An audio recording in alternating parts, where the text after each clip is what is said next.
So what has changed in this new guideline? Well, the guidelines have been thoroughly reviewed and updated to incorporate all new research evidence. They strengthen the voices of people living with FASD and their families, as well as Aboriginal and Torres Strait Islander people.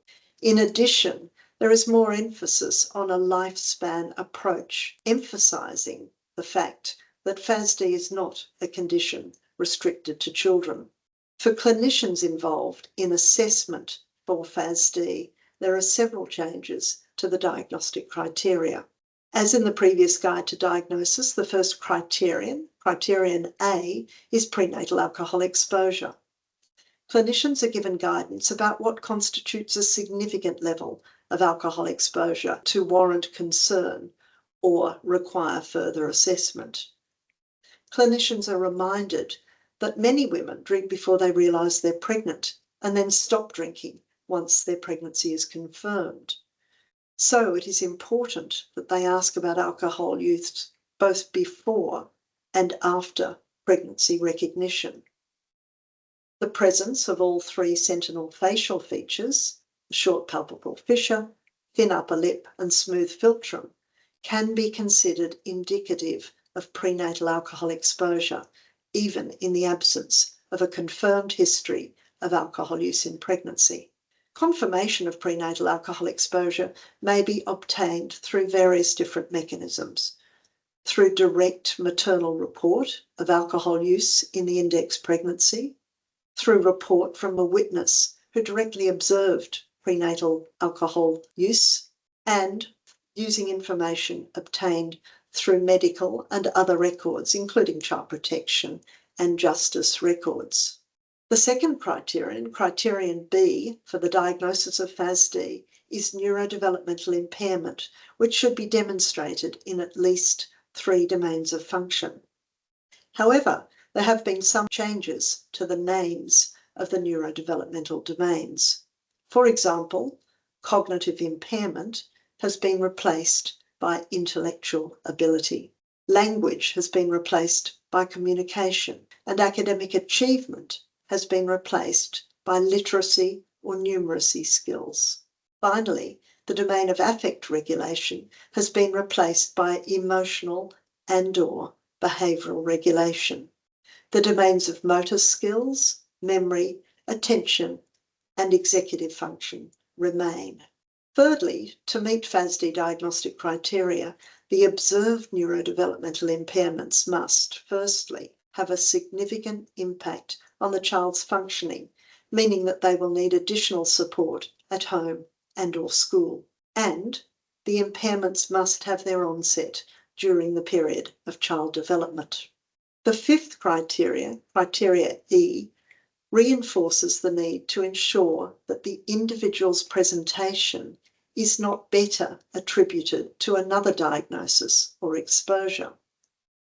This means that differential diagnoses, such as genetic disorders, must be excluded and other exposures taken into account. Other exposures might include substances or medications used in pregnancy in addition to alcohol. Postnatal exposures such as brain injury or infection should also be taken into account. Adverse experiences in childhood, adolescence, or adulthood should also be documented, as should a family history of health and mental health problems, development, or intellectual disorders. Current substance use in the person being assessed, existing neurological conditions, and nutritional, metabolic, and endocrine disorders that might impact neurodevelopment should also be considered. It is important also to note that individuals with FASD may have a range of other coexisting diagnoses. Because alcohol is known to be a teratogen and to be toxic to the developing brain and nervous system, it is important that clinicians document the presence of any physical features that could be caused by prenatal alcohol exposure.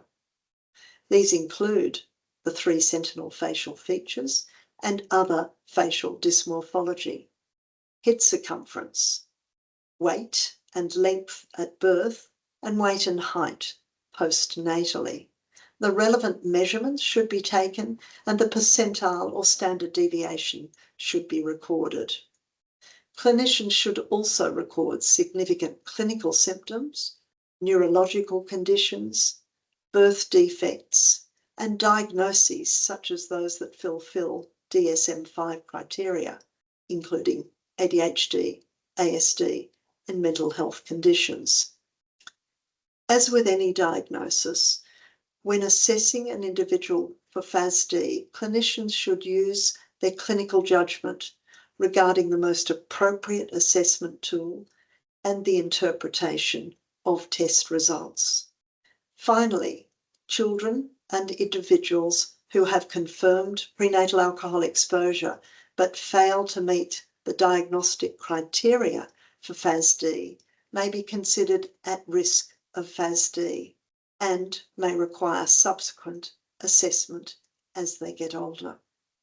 We encourage you to continue to report confirmed cases of FASD to the Australian Paediatric Surveillance Unit and the Fetal Alcohol Spectrum Disorder Australian Registry, which are supported by the Australian Government. More resources on the Australian guidelines can be found on the FASD Hub Australia. Notices of training and e-learning opportunities for clinicians in the use of the Australian guideline will also be posted on the Hub.